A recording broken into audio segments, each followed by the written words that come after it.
Taas mo ating mga kamay, may mahal, tayo magkaisama na langin sa ating mahal na Panginoon. Hallelujah. Hallelujah, hallelujah. Dakilang mga Diyos na makapangyarihan sa lahat. Aming pinakamamahal na Panginoong Isus, sa punat dalangin yung hinirang huling propeta, sa lahat ng mga bansa, aming kagalang-galang at minamahal na Pastor Will D. Stalmeda, sa oras na malapin sa aking pagdadala ng balaminsay. Ikaw, Diyos, magbigay sa akin ng karunungan at maglangis. Buksan mo, mahal na Pinoong paunawa ang bawat isa narito. Hipuin mo, Diyos, ang kanilang mga puso. Ipaunawa mo sa kanilang ibanghilyong kaligtasan. Sa ganang akin kung magagawa. Hallelujah. Sa ilang pangalan aking sinasaway na magawa ng kaaway. Demonyo ng hadlat. Bagilangan lumaya sa aming kalitan. In the mighty name of Jesus. Hallelujah. Hallelujah. Praise the Lord. Lahat magsabi, praise the Lord. Praise the Lord. At una-una po minamahal ang pinakamataas na pagpupuri, pagluwalhati, pagdakila, pagsamba ay sa ating pinakamamahal na Panginoong Hesukristo lamang. And we give double respect and honor to the man of God, our beloved noble evangelist pastor, Will D. Estrada Almeida, and we cherish the blessed memories and teachings of our beloved noble assistant pastor, Luis Almeida. Sa inyong lahat, minamahal mga kapatiran, ating mga beloved viewers, magandang gabi na po sa lahat. Palakpakan natin mahal na Panginoon. Everybody say, praise the Lord. Buksan po natin ang Matthew chapter 6, verse 25. Dito sa Ebanghelyo ayon kay Mateo, ang kabanatay 6, ang talatay 25, at sabi rito, kaya nga, sinasabi ko sa inyo, huwag kayong mga balisa sa inyong pamumuhay, kung ano baga ang iyong kakanin, o kung ano ang iyong iinumin. Kahit ang sa inyong katawan, kung ano ang iyong daramtin. Di baga mahigit ang buhay kaysa pagkain, at ang katawan kaysa pananamit? Amen. Palakpakan natin ang ating mahal na Panginoon, minamahal. So, sabi po dyan, minamahal, therefore I say unto you, take no thought for your life, what ye shall eat or what ye shall drink, nor yet for your body what ye shall put on. Is not the life more than meat, and the body than raiment? No?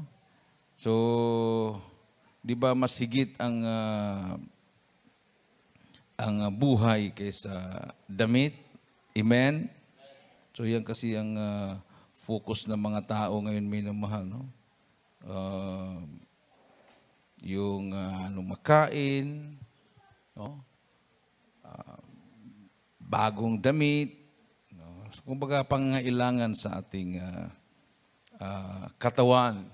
So nakalimutan na po, minamahal, yung buhay, no? Yung relasyon sa mahal na Panginoon. Everybody say, praise the Lord. No, yun po yung mga nakakalimutan na. So, ang ating mahal na Panginoon ay nag-warning. He warns His disciples in the passage against anxiety and even greed. No? So, hindi lang yung pagkabalisa. So, yung iba naman, kahit mayroon na, talagang hindi pa rin sila nakontinto. That's greediness. Yan ay kasalanan rin yan, minamahal, kung hindi ka kontinto. Amen. Everybody say, praise the Lord. So, ang ating mahal na Panginoon parang pinahiya, no? Ang nakinig sa Kanya, He shames them with His questions. They are worrying about things they have no business worrying about. So, sila po ay nababahala sa isang bagay na hindi dapat nilang ikababahala. Kung mayroon kang panampalataya sa mahal na Panginoon, minamahal, God will provide. Amen. Sabi nga, but seek ye first the kingdom of God and His righteousness, and all these things shall be added unto you. Palakpakan natin ang ating mahal na Panginoon. So, yan po yung natutunan natin. At tayo ay pinagpapala ng mahal na Panginoon. Hindi naman tayo naghihirap. Patuloy tayong pinagpapala. Yung ating po mga kapatiran na nagpatotoo ay patuloy po silang nakatamasa ng pagpapala. Gumaling yung kanilang mga karamdaman.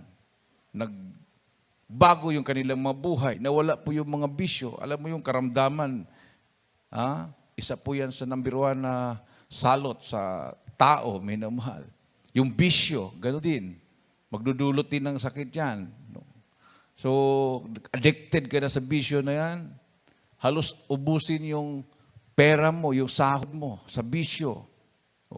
Yung dalawa na yan, talagang maghirap ka na. So, marami pang iba, minamahal. So, pag ikaw ay lalapit sa mahal na Panginoon, wala na yung karamdaman mo, tanggalin yung bisyo mo. So, makapag-ipon ka na. Amen. So, sa patotoo nga, na ating narinig, dati walang lupa, dati walang bahay. Kung may bahay man, nandoon na yung sala, nandoon na yung kusena.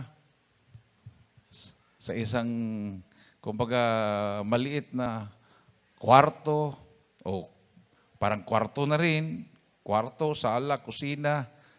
Pero ngayon, pinagpala ng ating mahal na Panginoon. Palakpakan natin ating Diyos na buhay.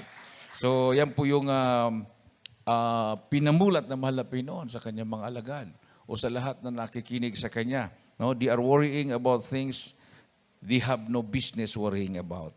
So, they worry about what they can get and don't trust God to provide. So, hindi po sila nagtitiwala sa Diyos na ang Diyos ay kaya niyang i-provide. So, Jesus explains to them that God provides for even the birds of the air and the flowers of the field. So, what makes them think that He won't provide for them as well? So, this is just one of many times that Jesus questioned the faith of His disciples. Kasi sabi ng verse 26, atin pong basahin ng 26, Sa 26 ng Mateo 6, Basdan ninyo ang mga ibon sa langit, na hindi sila nangagasik, ni nagsisigapas, ni nagtitipon man sa mga bangad. At sila'y pinapakain ng inyong Ama sa kalangitan. Hindi ba lalong higit ang halaga ninyo kaysa sa kanila? palakpakan natin ang ating mahal na Panginoon. Everybody say, praise the Lord. Oo nga naman, minamahal. O, di ba? Yung mga ibon, hindi naman sila nagtatanim. Pero pinapakain sila ng Diyos. Amen. No? So, ganoon din ang tao. Sabi nga niya, mas higit ang tao kaysa mga ibon na yan. No? So, mas higit ang tao. So, nung wala pa tayo sa mahal na Panginoon, minamahal, yun, nakafocus tayo doon eh. Doon tayo nakafocus. Paggising sa umaga, no? Yun ang focus natin. Hindi na nga tayo nagpuri sa mahal na Panginoon. Hindi tayo nanalangin. Hindi na tayo, wala tayong panahon na aawit sa mahal na Panginoon dahil kumbaga gahol na sa oras. Pero ganun pa rin. Naghirap. Nung nakilala natin ang mahal na Panginoon, yung iba nga, kahit malayo, galing pa sa trabaho, yung mga sundaluhan naman galing sa kanilang training or assignments, talagang galak na galak silang bibigyan ng panahon ang paglilingkod sa mahal na Panginoon. At sila ay lalong pinagpapala ng ating Diyos na buhay. Everybody say, praise the Lord. Oh, so, kung lahat lang sana na tao, di ba? Na ganun ang pananaw. So, wala ka nang maisip na magrarally, karamihan naman sa mga nagrarally na yan, hindi naman magrally yan kung wala ring matanggap na pera. Kasi, hindi din basta-basta yung magpainit ka dyan. So, madali ka talagang makarecruit ng doon ka sa Maynila. Pangakuhan mo lang ng bigas yan o pera, talagang lulusob na yan. Marami akong nakausap ng ganyan. Hindi nila alam kung ano yung kanilang hinahawakan. Basta doon lang sila. Meron pa akong nakausap na taxi driver. Nung nag-usap kami, sabi niya, muntik ako dyan. Bakit? Sabi ko, mayroon kasi akong kasamang kaibigang driver na member daw ng Piston ba yun? Yung grupo na Piston. Tapos sinabihan daw siya na gusto mong bakasyon muna tayo sa probinsya. Magsawa ka sa gulay. Dahil sa probinsya maraming gulay. Masasarap na ulam, gulay. Magsawa ka. Manok, ganyan. Dahil nainganyo naman siya. Sabi niya, sige. Bakasyon muna tayo dahil polluted na dito sa Manila. So, bakasyon sila, Tarlac. Pagdating doon, totoo nga yung sinabi. Talagang daming gulay. Mga native na manok. Kaya lang, hindi niya alam, kinabukasan, may rally pala. Sinama siya doon sa rally. Yung Hacienda Loisita yata yun. No, maraming namatay doon nung binuwag ng law enforcers. Hindi niya alam yun. Pagdating doon, pinahawak niya sa kanya yung placard. Sa harapan pa siya nakatayo. Yung nag-invite sa kanya, nasa likod. Tapos siya yung pinipicture-picturean ng mga media. Nung sinisi niya yung kanyang, muntik siyang, kasi nabasa sila talagang, sila muntik siyang mapalo. Kasi pinagpapalo-palo sila. Mayroon pa yata na baril. Sinisi niya yung kanyang kaibigan. Sabi niya, kalimutan mo na yun. Kalimutan mo na yun. Nangyari na eh. So, mga ganun, minamahal, no? Yung hindi mo akalain. Kasi nagtitiwala ka sa tao. So sabi nga ng Bible, cursed is the man that trusted in man, but blessed is the man that trusted in the Lord. Amen. Pagpapalain ng tao na nagtitiwala sa Diyos, sumpain ng tao na nagtitiwala sa tao. Palakpakan natin ang ating mahal na Panginoon, minamahal. No? Mahirap na. No? Mahirap na minamahal. So sabi dito, hallelujah, sa 13:22 ng Matthew, 13:22 ng Matthew. Dito sa Mateo 13, ang talatay 22, ganito po nasusulat. At ang nasik sa mga dawagan ay yaong dumirinig ng salita. Ngunit ang pagsusumakit ng ukol sa sanlibutan at ang daya ng mga kayamanan ang siyang umiinis salta at yaoy naging walang bunga. Amen. Everybody say, praise the Lord. So, may mga tao na nakakarinig ng salita, no? Naglilingkod sa Diyos, pero dahil sa care of this world, di ba? And the deceitfulness of riches, choke the word. So, hindi nakatubo, hindi tumubo, hindi nagbunga yung salita ng Malapinon. And he becomes unfruitful. So, ganun pala yun. Oh. So, maraming mga Kristyano na nakakarinig ng Ebanghelyo, pero at the end of the day, sila po'y bigo. Hindi po nila natamasa yung pangako ng Malapinon because of the care of this world. Kasama na rin yung deceitfulness of riches. Siyempre, nakakatukso yun. Amen. Na-choke. Hindi makakatubo yung Word of God. So, hindi ka talaga makapagbunga. So, yung iba, backslide. Diba? Maraming rason yan kung bakit na backslide. Busy sa trabaho, wala nang panahon sa pagdalo, di ba? O makaalaala na lang yan pag may paalaala na, may palo na, amen. Hindi na makapunta sa trabaho dahil may sakit, o may sakit yung mga anak, o may mga paalaala. So, ibig sabihin, mahal sila ng mahal na Panginoon dahil may paalaala. Kung walang paalaala, tuluyang makakalimutan. So ito pong mga nangyayari, mga pandemic, ito po mga nangyayari, mga sakuna, yan po ay pinahintulutan ng Malapinon para ang tao ay hindi makafocus lamang sa pansarili. Palakpakan natin ang ating Diyos na buhay. So, isa yan yung a care of this world, no?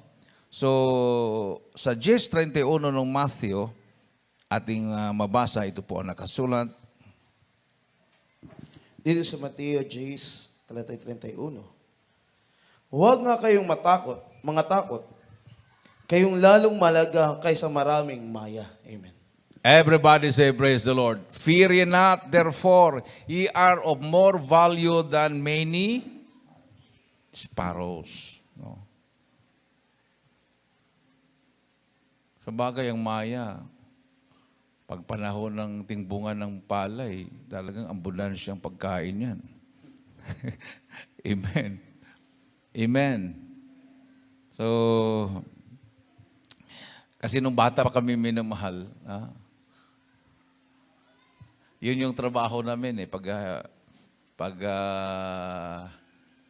walang pasok, magbantay ng palayan. So, lalagyan ng mga lata yon kasi pag mamunga na kasi yung palay, yung pa naman panahon na parang gatas pa yung laman ng palay, yun ang gustong-gusto ng maya eh. No? Tapos pag magbulaklak na yan, mamunga na yan, pag hindi mo bantayan yung palay mo, mayroong dadapo niyan, mga 50 o 100 na maya. Ubos yung bunga. So, lalagyan ng parang tali, tapos may mga lata, tapos magbantay ako doon sa sulok.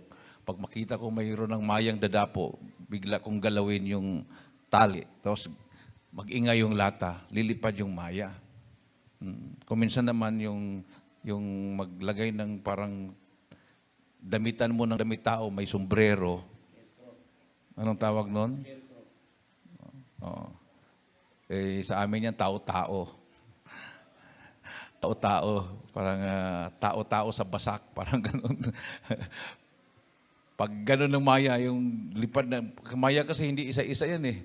By group yan. Parang isda din yan eh, na by group. Paglipad ng ganun, hindi sila dumadapo din nakakita nila parang tao. May sombrero na ganun. So, gaganon lang sila. So, yun yung, sabi ko nga, swerte naman itong maya na to.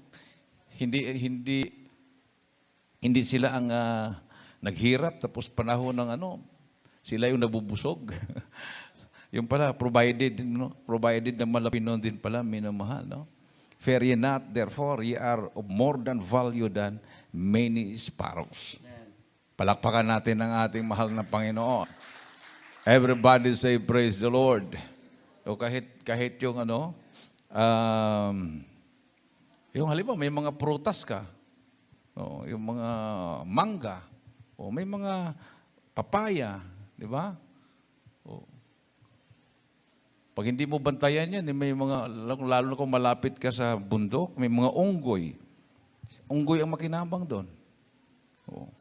May kwento nga dyan eh. Nagbantay siya ng mga prutasan. Tapos, ang ginagawa niya, pag may mga unggoy, binabato niya. Kasi ayaw na talaga niya makuhaan ng bunga yung kanyang prutas, mangga o mapapaya. May mga unggoy talaga. Binabato niya. Yung may-ari, binabato niya yon. Tapos yung kabilang prutasan, ang ginawa, yung nagbantay, inayaan lang niya yung mga unggoy na kakain. So, sabi niya, total, mabusog naman yan.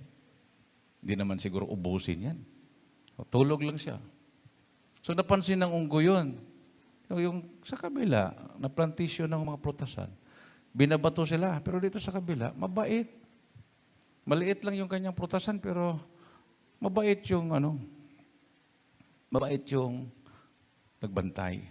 So nakapag-isip yung mga unggoy, bigyan ng reward yung nagbantay. Nung nakatulog, pinasa nila yon. Pinasa nila yung nagbantay. Bigyan nila ng reward. Tapos dinala nila. Kasi malapit sa bundok yon, may yungib. Tapos Nung nakagising yung nagbantay, nandun na siya sa ilalim ng yungib. Sabi niya, ang liwanag ah. Pagtingin niya, uy, may mga gold bars. may mga ginto. So, ginawa niya, hindi naman siya sakim. Nandun yung mga unggoy, parang nagtatawanan yung mga unggoy. Parang gusto niyang magpakuha siya. Kuha lang siya ng isang barita. Tapos, uwi siya. Bumili siya binta niya, bumili siya ng additional na hektarya. Lumawak yung kanyang lupain, yung pananim niya. So nagtanong yung kapitbahay na plantation, ano bang sikreto? Maliit lang yung lupa mo, tapos imposible naman yung binta ng mga ani mo yayaman ka. Hindi, kwento niya, ito lang. Pinabayaan ko lang yung mga unggoy na kumain sa aking mga prutas. Dinala nila ako, nung katulog ko, dinala ko sa yungib. Tapos pagising ko, nandun yung mga gold bars. O di, sabi niya, ganun din ang gawin ko. Pinabayaan na rin niya yung mga unggoy. Tapos, nakatulog-tulogan siya. Tulog niya. O di, naawa din yung mga unggoy kasi bumait nga. Bumait dalhin din natin doon sa yungib. O di, dinala. Pag gising niya, daming ang gold bars. Hindi alam ng mga unggoy nga, nagdala na pala siya ng lalagyan. Hindi lang isang gold bars, dinala yun, talagang kayang-kaya na yung mapasan. Pang-pang yun, mahirap daan. Bangin. Pag uwi na niya, dahil sa kanyang pasan na mabigat, nahulog sa bangin, patay. Kasi greedy siya yung kumbaga sakim siya. Gusto niyang makasa kanya lahat yun. Yung isa lang dala niya para hindi siya mahirapan. So, ganun yan minimal. Kung mayroong taong ganun, talagang gusto niya, talagang sa kanya lahat, na madisgrasya, patuloy siya. Sabi nga ng mga pastor, kahit piso-piso, basta kay Kristo. Amen. Everybody say, praise the Lord. Isang malakas at matunog na palakpak sa ating mahal na Panginoon, may na mahal. No? Kahit piso-piso, basta sa Panginoon tayo. Amen. So, huwag talagang maging greedy. So, sabi dito, may namahal sa Lucas 12:18. 12:18. Dito sa Ebanghelyo ayon kay Lucas, sa Kabanatay 12, talatay 18, ganito po nasusulat, ang sabi po rito. At sinabi niya, ito ang gagawin ko, igigiba ko ang aking mga bangan, at gagawa ako ng lalong malalaki, at doon ko ilalagay ang lahat ng aking butil na aking mga pag-aari. Amen. Tuloy. At sasabihin ko sa aking kaluluwa, marami ka ng pag-aaring nakakamalig para sa maraming taon. Magpahingalay ka, kumain ka, uminom ka, matuwa ka. Datapwat sinabi sa kanya ng Diyos, ikaw na haling, hingin sa iyo sa gabing ito ang iyong kaluluwa, at ang mga bagay na inihanda mo ay mapapasa kanino kaya? Gayon nga ang nagpapakayaman sa ganang kanyang sarili at hindi mayaman sa Diyos. Palakpakan natin ang ating mahal na Panginoon. Everybody say, praise the Lord. So is he that layeth up treasures for himself and is not rich toward God. No? Nag-ipon siya. Pinalaki yung budiga niya. Yung maliliit na budiga, pinagiba. Nagpagawa siya ng malaking budiga. At tapos pinuno niya ng pagkain. At sabi niya, kaluluwa, kumain ka, magpabusog ka, uminom ka, kumbaga magbangkete ka, magpiesta ka. So, sabi ng Malapino, hindi mo ba alam, ngayong gabi, kukunin ko ng buhay mo? Amen? Everybody say, praise the Lord. O, di ba, may mga ganon? Sobra sa kain, sobra sa bangkiti, pabusog ng pabusog, biglang na-stroke, patay. Amen. Oo. Biglang inatake sa puso. Oo. Na overeating. Oo. Instead na hahabang buhay, umiksi tuloy yung buhay. Everybody say, praise the Lord. Lalo na yung uso ngayon, yung eat all you can. Hindi masyado dito yan. Sa Visayas, marami yan. Eat all you can. No? Dito naman kasi only rice, di ba? Ganon? Only rice. Oh. Order ka ng isang ulam, tapos only rice. Pero doon sa Visayas, hindi po uso yung only rice. Ang uso doon, eat all you can. Pagpasok mo sa isang restaurant, nandoon na yung lahat ng mga putahe. Mamili ka lang doon. Walang limit yon. Tapos may ice cream pa, may mga prutas pa, mayroon pang yung biniblend ng mga prutas, pwede kang kumuha doon, tapos ipablend mo. Magkano lang bayad? 135 pesos. Ang lalaki pa ng mga stream, yung parang luto ng hapon, yung parang lagyan ng itlog. Yung stream, mahal. Mahal yun eh. Dinala kami doon. Isang lumang hotel na yung eat all you can. Dahil para marami pa rin pupunta sa hotel na yun. Dahil maraming mga bagong hotel na kasi. So, yung may restaurant sila, nag-offer sila ng eat all you can. Pagtingin mo, 135 pesos. Oh, mura. Eat all you can. Kasama sa Kuya Herme nun. Daming pagkain. May lechong kawali, mayroong tuna, salmon, lahat. Adobo. Lahat ng mga putahin doon. Bahala ka na doon. Tapos may ice cream pa. Libre. Kain kami.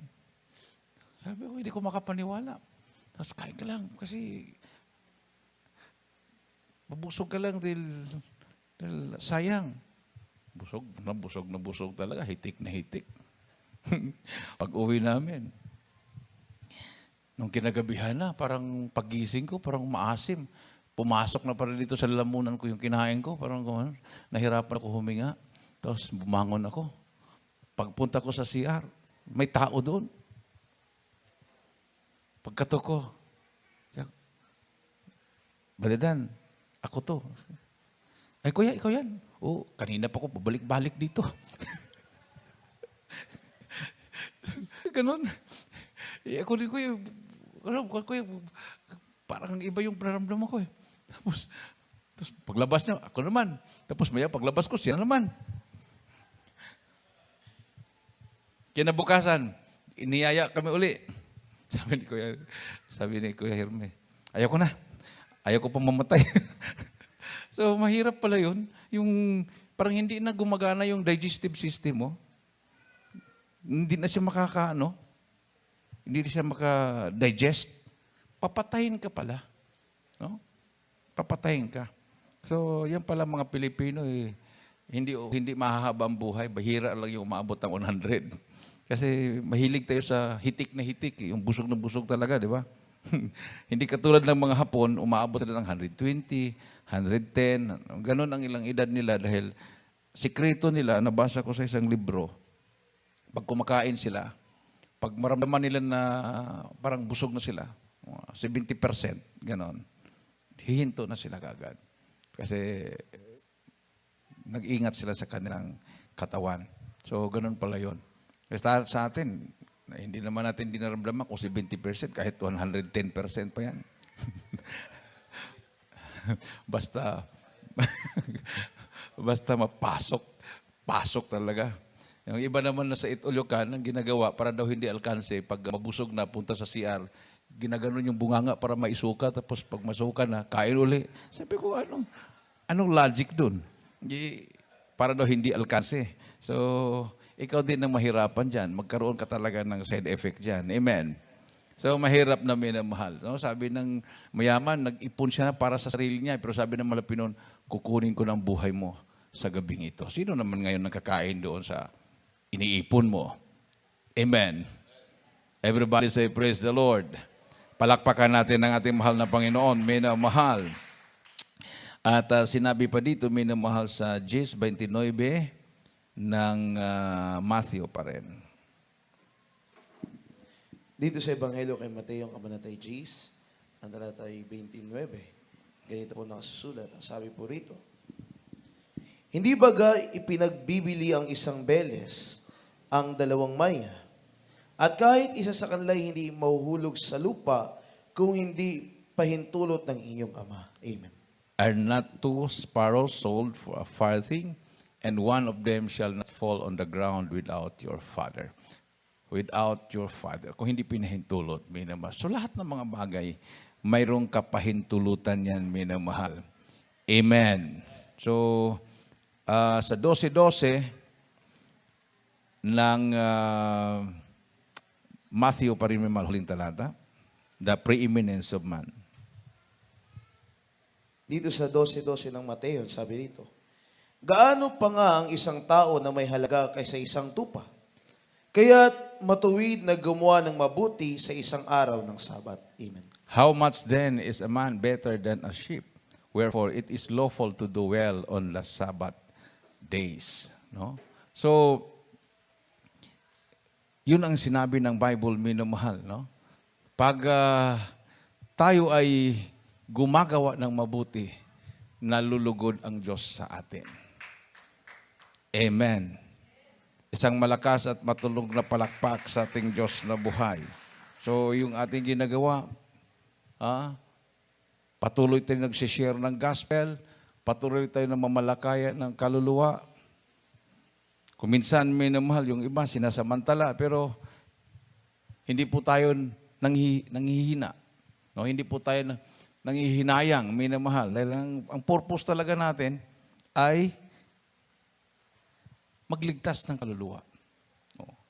Nung nauso yung pantry ba yun?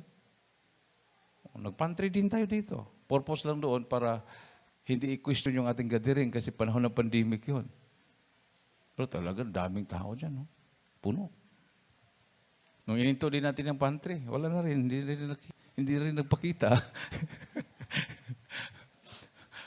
Hanggang Sinundungan Valley, nagpantry tayo doon. Kasama natin mga sundalo. Ayun, din doon yung mga tao. Halo-halo na, mga NPA, supporter ng NPA nandun. So nakita nila yung pagmamahal. Imagine, punta ka na lang doon para ka namamalingki.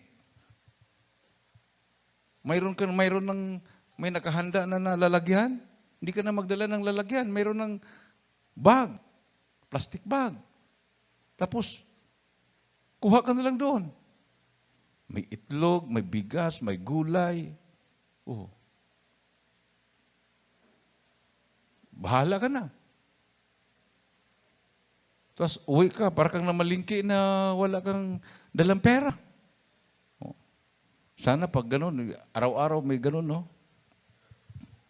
Siguro pag araw-araw may ganun pantry, baka malugi na yung mga negosyante. Kasi, bakit ka pa bibili ng bigas? Ang mahal-mahal. Dito, libre. Amen. So, ang purpose doon ay magligtas tayo ng kaluluwa. Kapatiran, hindi natin membro. Membro ng ibang fellowship. Nung nagkaroon tayo ng pantry, sabi, Brad, contribute din ako. Mayroon ba sa taas? May picture ba? Mayroon? Nakita niyo yung picture sa taas? Wala? O, mayroon. O, nakikita niyo yan? O. Sa Sinundungan Valley yan. Sa lugar ng mga NPA. Ewan ko kung sa live o nakita ba sa live yan. Kita? Hindi. So maganda sana kung may live tapos makikita din natin yan. Wala na akong picture na ganyan eh.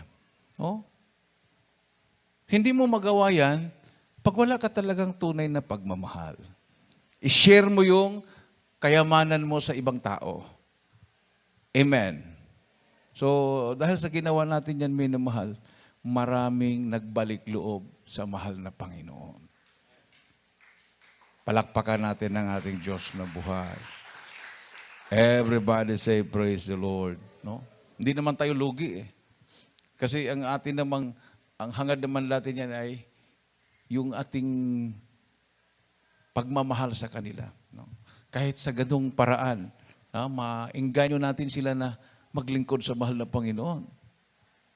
Amen. No? So, iba't ibang paraan may namahal. No? So, sa ginagawa natin yan, lalo tayong pinagpapala. Pandemic pa yun, ha? Hindi naman tayo nawalan. Nakapag-extend tayo sa ating chapel, nakapag-tiles tayo. Ngayon, tuloy-tuloy yung ating tapos ng ating chapel improvement. Mayroon tayong bagong sasakyan. Gagamitin natin yan sa sunundungan. Basta ang plano ko dyan, unang-unang gagamitin yan, Sinundungan Valley.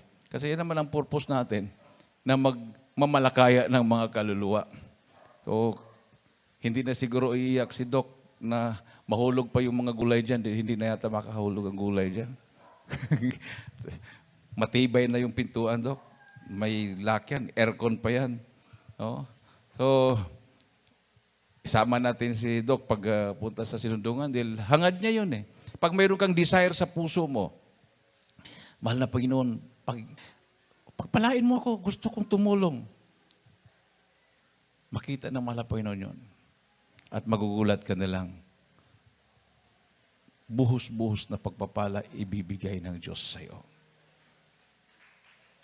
Amen. Awitan po natin ating mahal na Panginoon, minamahal. Sabi nga ng mahal na pastor kung mayroon lang akong pera, kahit bayaran ko ang bawat kaluluwa ng 1,000,000, maglingkod lang sa Diyos. Imagine. 1,000,000, bawat kaluluwa, maglingkod lang sa Diyos. Yun lang ang purpose, maglingkod sa Diyos.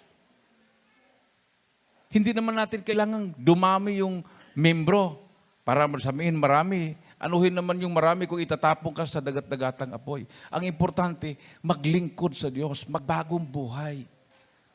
Mamuhay na payapa. No? Kung kaya lang natin inganyuhin yung mga naliligaw ng landas sa kabundukan, bumaba na kayo dito sa Jesus Miracle Crusade. At provided lahat yung pangangailangan nyo. Wala pa tayong ganun eh. Pero yun ang desire natin. Yun ang desire natin. Na kung tayo pinagpapala ng Panginoon, makapagbigay tayo ng tulong sa kapwa. Amen. Kasi anuhin naman natin yan, minamahal. Just in a twinkling of an eye, pagbalik na Panginoon, iiwanan natin lahat yan. Everybody say, praise the Lord. Awitan po natin ating mahal na Panginoon. Isintro po natin ang ating puso, ang ating isip, sa ating Diyos na buhay. Ang ating mahal na Panginoon ay nag-warning. Sabi ng mahal na Panginoon, therefore I say unto you, take no thought for your life, what ye shall eat, or what ye shall drink, nor yet for your body, what ye shall put on. Awitan natin ating mahal na Panginoon. Hallelujah. Itaas po ang ating mga kamay. Praise the Lord.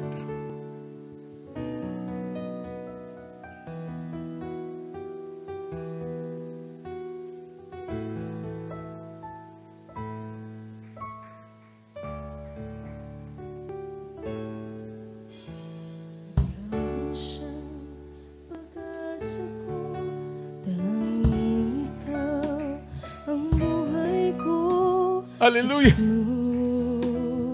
Jesus, kahit ako'y nangangamba, basta't ikaw ay kasama, panatagman.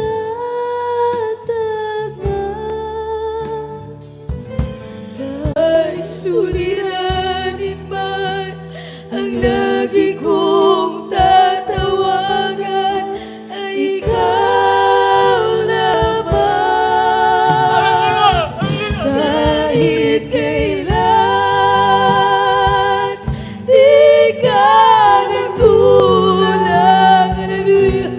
Biyaya mo sa akin lagi.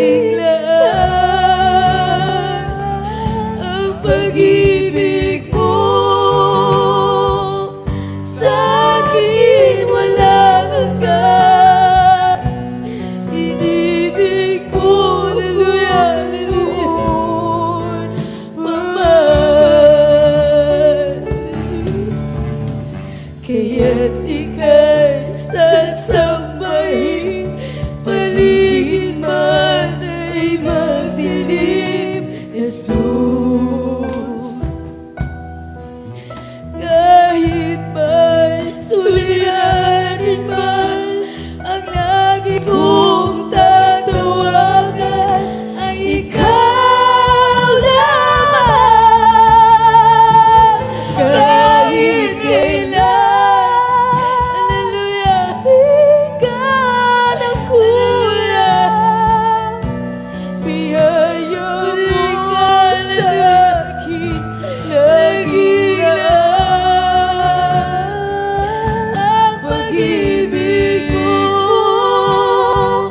sa akin walang hanggan.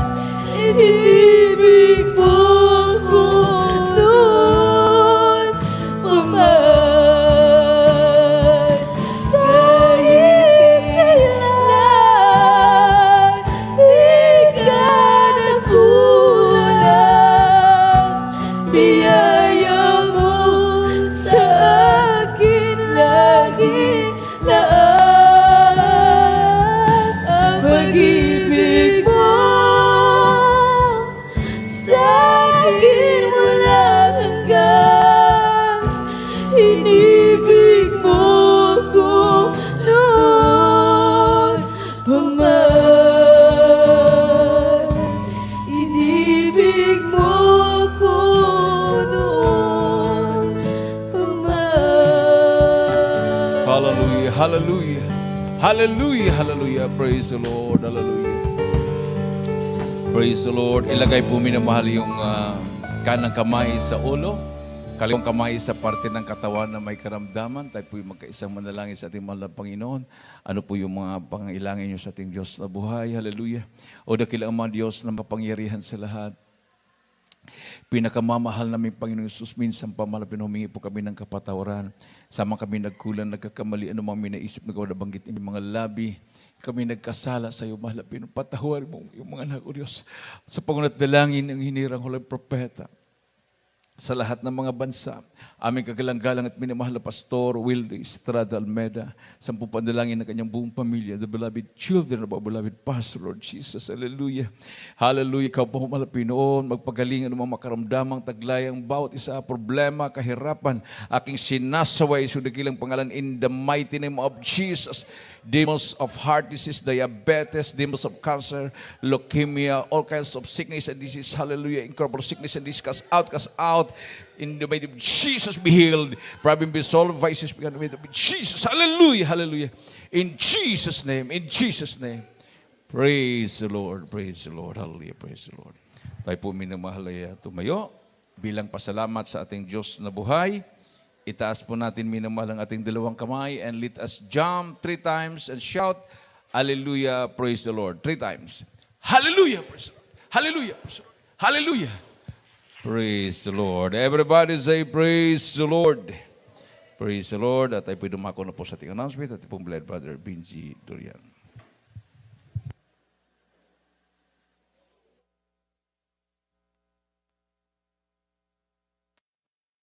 Amen. Praise the Lord. God bless you po sa ating beloved ordained preacher.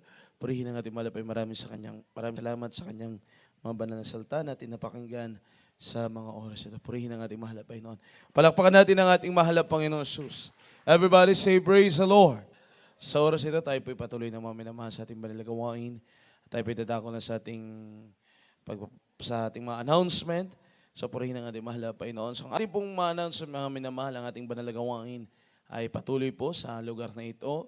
Hallelujah, praise the Lord, na tayo po'y nagdaraos ng ating banal na gawain 3 times a week.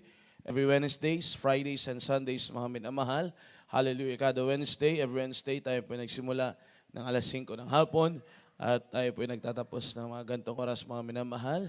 And every Fridays, tayo po nagsimula ng alas 5 din ng hapon. At nagtatapos tayo ng alas 12 ng hating gabi. Purihin ang ating pinakamamahal na Panginoon. At ating general service on Sunday, mga minamahal, tayo po magsisimula ng alas 7 ng umaga. At tayo po magtatapos ng alas 12 ng tanghali. Palakpakan natin ang ating pinakamamahal na Panginoon. Everybody say, praise the Lord. Nang ating po patuloy pagsumikapan, mga minamahal, na tayo po makadalo sa ating mga banal na gawain sapagkat napakahalaga na ating po mga minamahal, hallelujah, praise the Lord, magawa ang kalooban ng mahal na Panginoon. At sabi nga ng ating mga magulang sa Panginoon, na kung nais natin maisuguro ang ating kaligtasan, sikapin natin na tayo po makadalo 3 times a week, mga minamahal. At patuloy din po ang ating pagtatrabaho po, mga minamahal, sa ating pong chapel. So as you can see, mga minamahal, hallelujah, sa mga, kung hindi bukas or siguro kung bukas ng mahapon, kung natapos na yung mga hulma, mga minamahal, baka po magbuhos na. So kailangan po ng tao po, mga minamahal, hallelujah, praise the Lord, sa araw po ng bukas, or kung hindi bukas, Friday, mga minamahal, dahil ang alam ko malapit na matapos yung mga hulmahan niya, mga minamahal. So after that, magbubuhos na po, mga minamahal, at kailangan po ng tao sa araw na yan. Kung hindi bukas, Friday, mga minamahal. Pero bukas ng hapon siguro, baka magsimula na po, mga minamahal, kung matapos po yung matakpan yung may mga butas pa dyan, mga minamahal. Palakpakan natin ang ating mahal na Panginoon Kristo. Hallelujah, praise the Lord. At kung meron din kayo may tulong financially or in kind, mga minamahal, pangailangan sa mga nagtatrabaho, pang merienda or makain, welcome po yan, mga minamahal, at ang mahal na Panginoon ang siyang magbuhos sa inyo ng kanyang masaganang biyaya at pagpapala. Palakpakan natin ang ating mahal na Panginoon. Sa oras na ito, hindi na tayo magtagal, mga minamahal, at wala na pong ibang announcement. Hallelujah. At tayo po, mga minamahal, ay tumayo at ating pasalamatan ng mahal na Panginoon sa tagumpay ng ating banal na gawain sa mga oras ito. At ang binibigay ng pagkakataon sa ating mahal na kapatid, ating beloved Staff Sergeant Carlito Kapangpangan, upang paunahan tayo sa ating panalangin pagpapasalamat sa ating pinakamamahal na Panginoong Jesus. Praise the Lord. Amen. Praise the Lord. God bless you po, beloved Father Benji. Praise the Lord. Tayo po manalangin. Hallelujah. Praise the Lord. Mapagpala yung mga Diyos na pakapangyarihan sa pangalan ng aming pinakamamahal na Jesus. Sa punot panalangin ng ginagalang mahal Pastor Estad Almeida. Mahal Pinoy, kami po nagpapasalamat sa iyong mga matamis na pasensya, nakikuban kakanamo sa karoon ng mga orasas sa mga pagsimba ni kanimong mahal Pinoy, sa pag-awitan, sa joyful, sa sulim, sa pagbibigay, sa pagpapataw, mahal Pinoy, lalo higit sa lahat, mahal Pinoy, sa mga banal na salita, mahal Pinoy, at sa mga pagpauli, mahal Pinoy, pag-ingatan mo kami, padala mga anghel, mga bantay ka namo sa pagpauli. Okay, balik kami sa sunod gagawain sa pangalan ni Jesus. Amen. Praise the Lord. Praise the Lord. Hallelujah. Magkamayan po bawat sa atin, bilang tanda na magkakapatid sa malapay noon. We love you in the name of the Lord, Brother Jesus. Loves you more. Yes, I love you. Be the love of the Lord. Yes, I love you. Be the love of the Lord.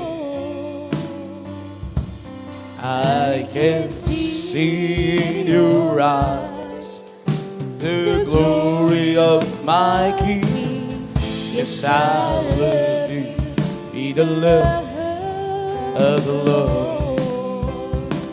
Oh, yes, I love you. Be the love of the Lord. Yes, I love you. Be the love of the Lord. Oh, I can see in your eyes the glory of my King. Yes, I love you with the love. Oh, yes, I love you with the love. Yes, I love you with the love of the Lord.